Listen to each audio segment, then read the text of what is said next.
and you were a highly regarded prospect. Obviously, you're a big-bodied guy, big-body wide receiver, and I think it's interesting during the Steve Spurrier era, and I know you can attest to this.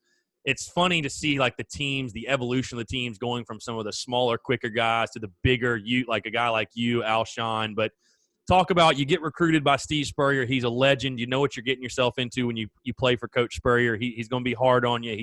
He's tough on his wide receivers, but you know you're going to get the football. They're going to throw it around.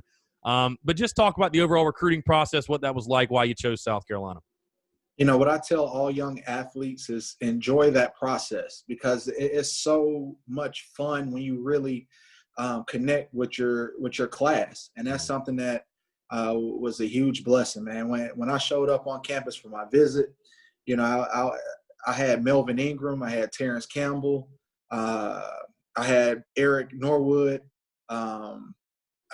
Kenny McKinley, Jason Barnes. I had so many guys showing me around where when I went back home, I told my parents, hey, I'm coming to South Carolina. Columbia was just beautiful. And just hanging around the coaches and seeing how Sidney Rice was a big body receiver, basketball type frame, and how he was able to win the jump balls. And I always admired Sidney, and I was like, I want to be the next Sidney.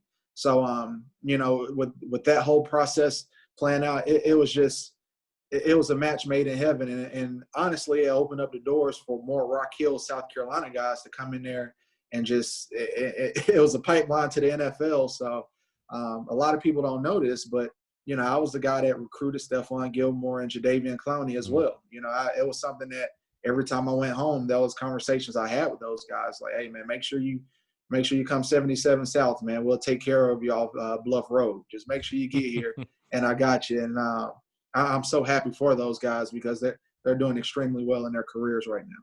Yeah, I was going to say the Rock Hill to South Carolina connection at that time. I mean, you talk about, because, guys like Gilmore, I think specifically Devontae Holloman was a guy that flipped from Clemson to Carolina. Like, South Carolina just owned that South Point, that Rock Hill area. I mean, that was a huge, huge pipeline for Gamecock football.